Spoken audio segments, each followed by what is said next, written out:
दोष दिसत नाही. नमस्कार. Introduce myself. This is Sajan Ohol from Solapur. मित्रांनो, आयुष्य खूप सुंदर असतं, पण जगता आलं पाहिजे.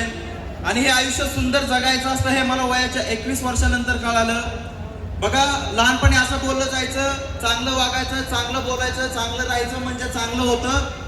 आणि हे सगळं होणार नाही, हे फक्त शिक्षण करून होणार. आणि वयाची 16-17 वर्ष मित्रांनो शिक्षणामध्ये घालवल्यानंतर समजलं की शिक्षण झाल्यानंतर जॉब करावं लागणार. गावापासून सिटीमध्ये पुणे या ठिकाणी जॉब करण्यासाठी जावं लागणार. जॉबमधून एक घर आणि गाडी होणार. जॉबमधून फक्त घर आणि गाडी होणार. आणि त्या घर आणि गाडीचे हप्ते फेडण्यासाठी साला संपूर्ण जिंदगी जाणार. हे आयुष्य जगणं मान्य नव्हतं. हे आयुष्य जगणं मान्य नव्हतं मित्रांनो. जॉब करायचा नाही ठरवलं, व्यवसाय करायचा. तर परत प्रॉब्लेम होते. भांडवल नव्हतं, कुठला अनुभव नव्हता, मार्केटला चालेल का नाही याचा कुठली गॅरंटी नव्हती. मित्रांनो, मी असं म्हणजे मनामध्ये असा विचार आला की साजन जॉब पण करायचा नाही, बिझनेससाठी पण कुठला प्लॅटफॉर्म नाही. साला तू तुझ्या फॅमिलीसाठी काय करू शकत नाही, कुटुंबासाठी काय करू शकत नाही, तर समाजासाठी काय करणार. पण असं म्हणतात ना, पौर्णिमेनंतर अमावस्या येते, रात्रीनंतर दिवस येतो. आणि अशा किर्र अंधारात एक चांदण्या चमकलं. त्या चांदण्याचं नाव होतं Samarth success life marketing private limited. माझ्या आयुष्यामध्ये आलं. मित्रांनो, 15 ऑक्टोबर 2022 सोन्याचा दिवस होता. वडिलांसाठी औषध घेतलं. वडिलांना खूप मस्त रिझल्ट आला. रिझल्ट आल्याच्या नंतर एक गोष्ट कळली की मार्केटमध्ये 3च लोक आहेत. एक व्यक्ती वस्तू बनवतो, दुसरा व्यक्ती वस्तू विकतो आणि तिसरा व्यक्ती वस्तू खरेदी करतो.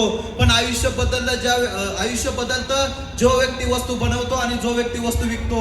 जो व्यक्ती वस्तू खरेदी करतो त्या व्यक्तीचं कधीच आजपर्यंत आयुष्य बदललं नाही. मग मी विचार केला की साजन तू कुठे आहे. तर त्याचं उत्तर असं होतं की वस्तू खरेदी करणाऱ्यामध्ये आहे. जर वस्तू खरेदी करणाऱ्यामध्ये असाल तर आयुष्य बदलणार नाही. मित्रांनो, सोन्यासारखा कन्सेप्ट हातामध्ये आला.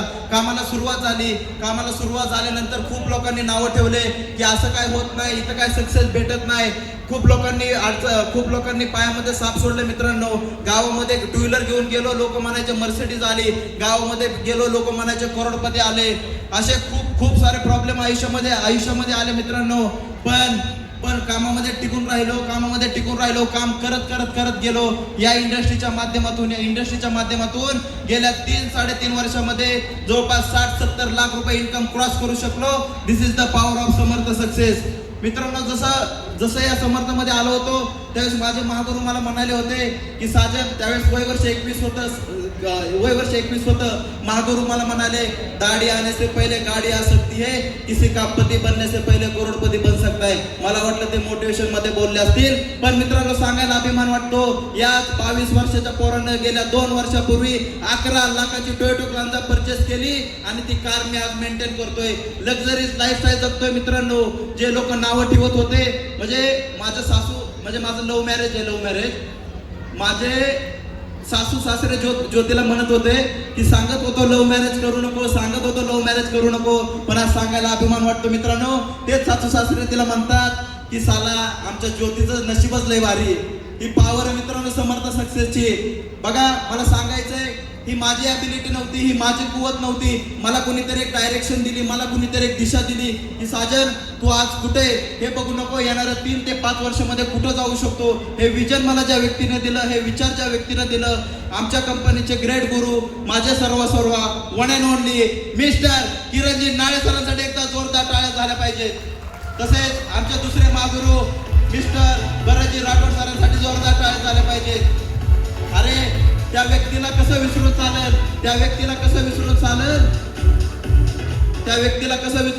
1996 साली नेटवर्क मार्केटिंग भारतामध्ये आलं होतं. 2016 पर्यंत खूप कंपन्या आल्या आणि गेल्या.